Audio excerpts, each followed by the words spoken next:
Thank you very much, Rafael, and thank you to the Strategic Foresight Unit for the invitation to speak today in front of this brilliant community. I'll be going through a few slides today with you that are very much about sharing a few years worth of experience educating business school students and getting them to learn the nuts and bolts of strategic foresight with a specific consideration for planetary boundaries. All that I am going to share with you is very much experimental. I trust that you will sense that my, let's say, experience here is as humble as it has to be. I'm a learner, very much like I am in the classroom with a bunch of other learners. The very first slides I'll share are about the way that I frame the introductory course on strategic foresight class at EM Lyon Business School. I like to remind the business school students that may not be aware of IPCC and other international bodies' work that we are now talking about the necessity to secure a livable and sustainable future for all. That's very powerful statement dating back from 2023. And all of you know very more than I do that there have been many other statements as this one. I do not typically share very many figures in the course that I teach, but I like this representation of a number of key metrics that speak to the Earth system on the one hand, and that speak to the socio-economic trends on the other hand. They all go very much exponentially up. And a very simple question that we may ask ourselves is, are we then going to infinity and beyond? Are we to expect that there shall be infinite material growth? While teaching strategic foresight has a lot to do with exploring futures, I reckon that it is also very interesting to know where we're coming from.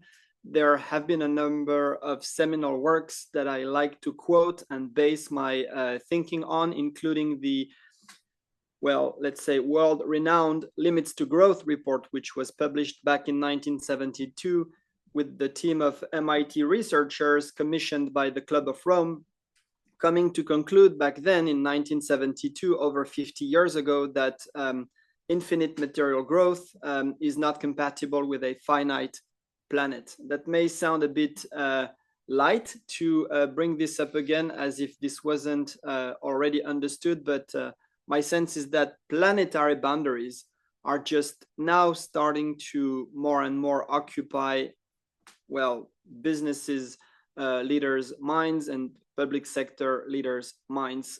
You see on the screen here the work by Johan Rockström and colleagues at the Stockholm Resilience Center. Planetary boundaries are, let's say, metrics, thresholds that have been documented and published on that help us be informed on what's really the limits of the sandbox that we as humanity are allowed to play in.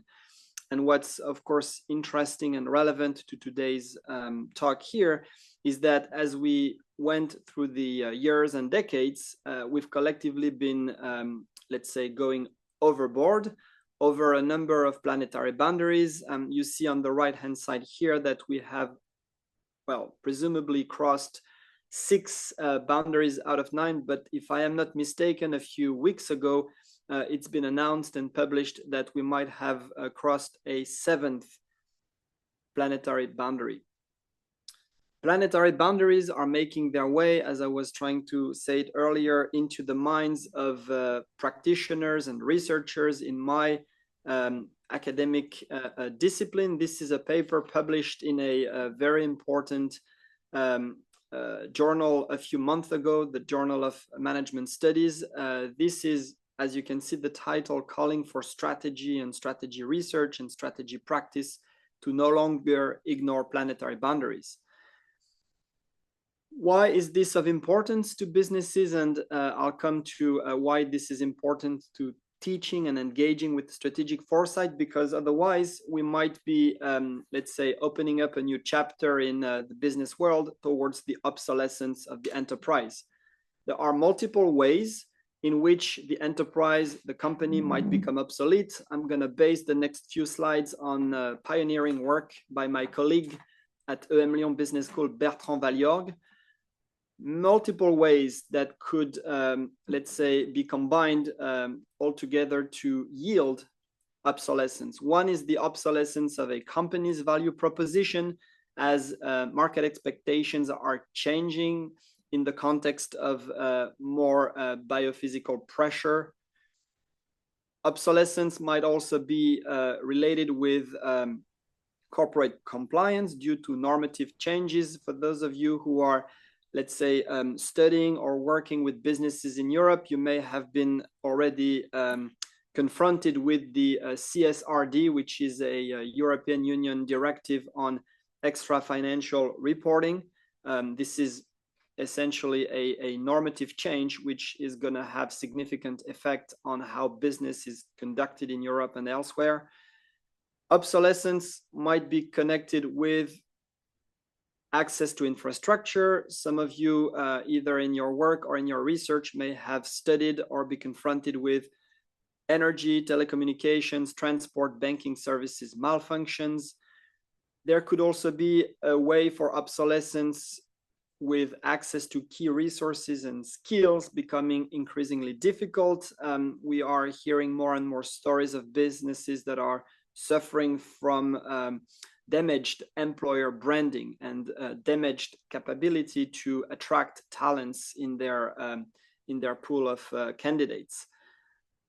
There is a positive sign out there, though, is that we can also observe that there is a growing avant-garde of business and public policy leaders out there. I am not going to go with names here because I do not want to let's say, be apologetic towards one leader or another leader.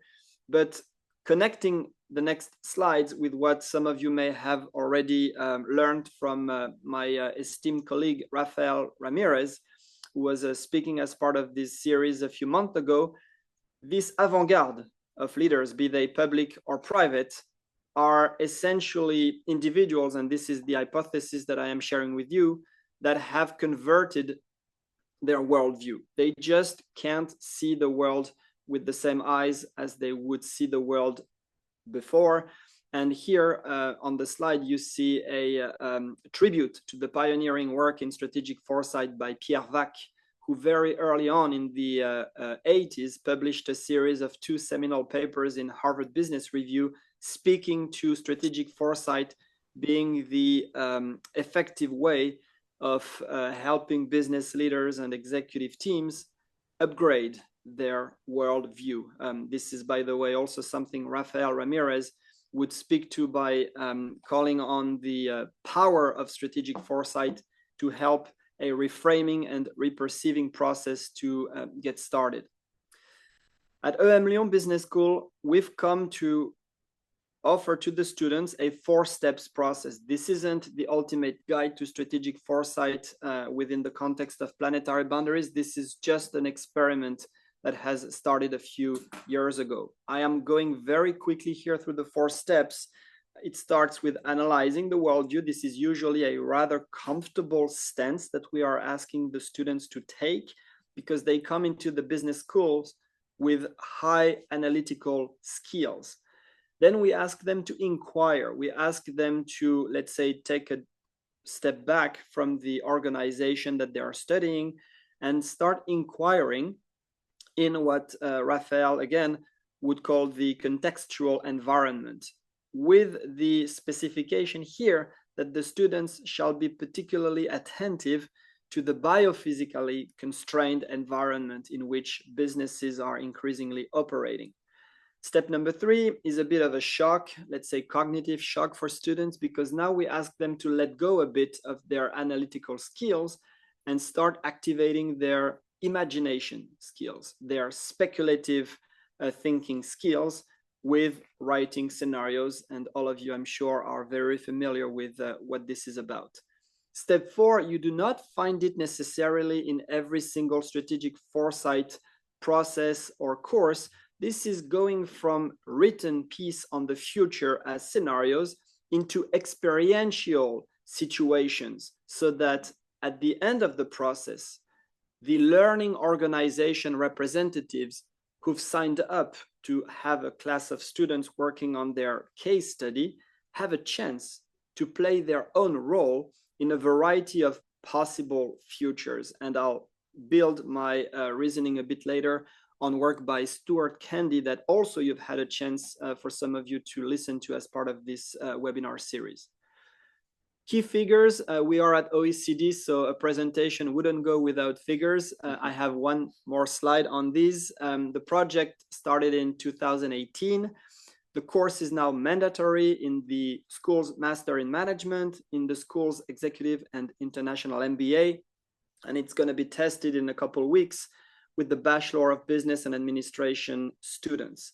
It's involved since its inception over 80 permanent and adjunct faculty members teaching the course. This is probably the most challenging step that I've taken together with the team, of being very much inclusive of colleagues that are traditionally teaching topics on entrepreneurship, colleagues who are typically teaching innovation courses, colleagues who are teaching social sciences for business school students. Getting all of them to, let's say, fall in love with strategic foresight is a process in and out of itself. There have been over 6,500 students and participants who've either, let's say, enjoyed or suffered this course, and over 220 learning organizations who've been involved at least once with this course. Here is a short list of organizations who participated at least once, and yes, one of them is the OECD, which served as a learning organization a few years ago. I will focus the second part of my presentation on just the step 3 and step 4 of the process, because step 1 and step 2 I would probably need way more time to develop. We ask the students as part of this process to engage in creative writing under theoretical constraint. That's a very powerful statement that we are making towards the students, that this is not free thinking without any theoretical boundaries. There are theoretical constraints that we ask the students to work with, and we build upon literature to share with the students those constraints. You have here up on the screen a paper which was released a couple years ago by colleagues Andy and Dev Jennings from University of Michigan and University of Alberta. They are offering in this paper archetypal scenarios that we are now asking the students to work along. We call them also sometimes narrative scaffolding or narrative archetypes for building scenarios. I am not here going into the details of each one scaffolding, but some of you who were familiar with pioneering work by Jim Dater from University of Hawaii might recognize that these updated archetypes have some resonance with the early work that Jim conducted at the University of Hawaii. A collapsing system scaffolding, a market rules or business as usual future scenario scaffolding would be our scaffolding number 2. We've got a technology fix or techno-solutionism archetype, which would be our future scenario number 3. And finally, a cultural re-enlightenment, which is more of a societal deep transformation that we use as a possible archetype to guide our creative writing. There is much emphasis also asked for the students to put on critical actors that play a role in the future scenarios. That goes with a very simple hypothesis, which is, at the end of the day, when you present a business leader with alternative scenarios, this business leader has agency, and this business leader's agency is connected with who he or she might transact with. Agency is expressed through starting partnerships. Agency is expressed through stopping partnerships. through perhaps getting into a battle mode with another player, etc. So as the students develop future scenarios, we ask them to be very specific when it comes to describing who are the actors playing a role in the scenario and what modes of interaction are they engaging in. We also, as part of this pedagogical setup, are asking the students to engage in creative writing under biophysical constraint. This is where things become a bit more challenging for us. We're learning, as I said in my introduction, and we're learning a bit faster now that we are partnering up with a French consulting firm called Carbon 4 or Carbon 4. They've made themselves a name, at least in France, for pioneering work on businesses' carbon footprint. And the reason why we work with them is that there are a bunch of engineers, scientists, professionals that are highly skilled at appreciating the underlying biophysics of any candidate future scenario. So they come on board as helping the students in workshop mode, challenging students' future scenario with biophysical feasibility.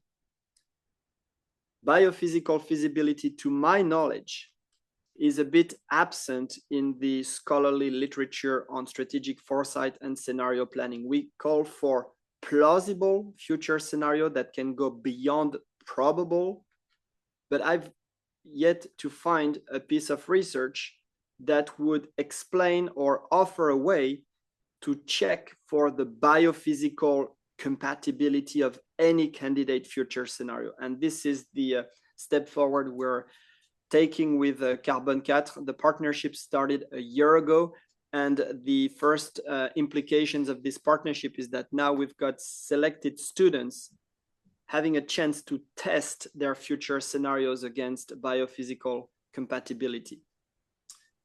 The first part of my initial sentence that you see here as a title is creative writing. Creative writing under theoretical and biophysical constraints. We help students with creative writing by allowing them to also challenge the very nature of businesses in the future.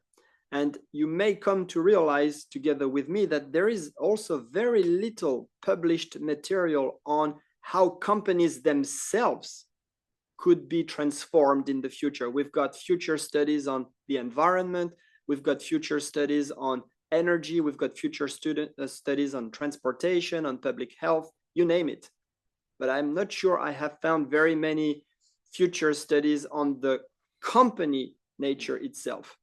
So to try and bring some knowledge to the table here, we've worked with a network of business leaders and researchers and science fiction authors for 3 years, trying to create some hybridation between foresight and creative writing, and in the end, resulting in 10 archetypes for how businesses may look like in the future, 10 fictional archetypes that we have organized here on this map according to two axes that I'll let you dive into in the future if you want. This is also a chance for me here to thank all the work by Daniel Kaplan, Ingrid Kandelman, and the Plurality University Network that was at the initiation and conducted this 3-year work.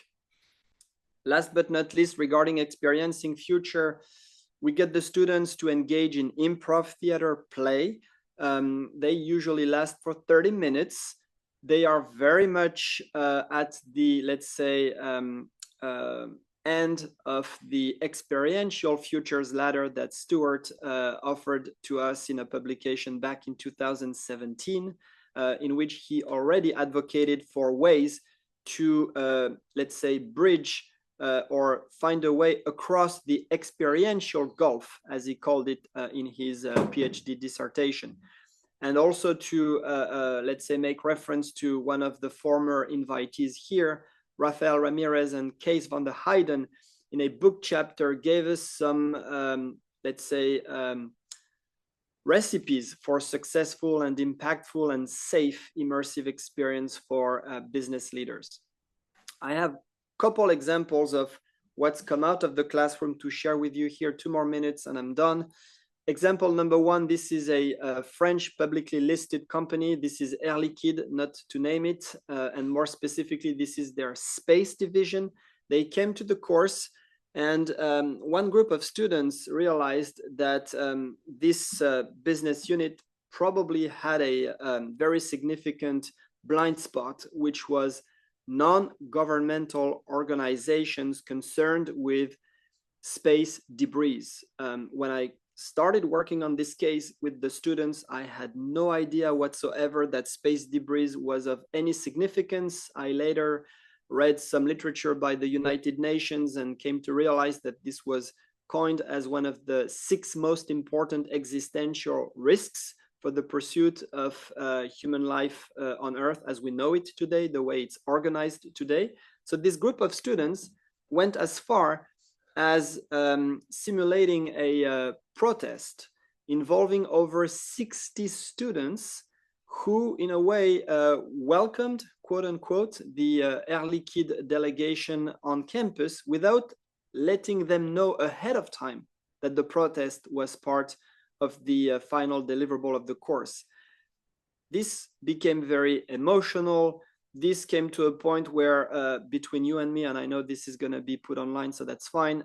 It took 6 weeks for my connection with Air Liquide to be restored because they were future shocked as they came into this protest, but they seemed to like it enough that 6 months later, they came back into the pedagogical setup and brought on board friends of theirs that are working together under the umbrella of Euro to Moon, which is a European network of public and private partners attempting to position Europe somewhere in the future of the space odyssey.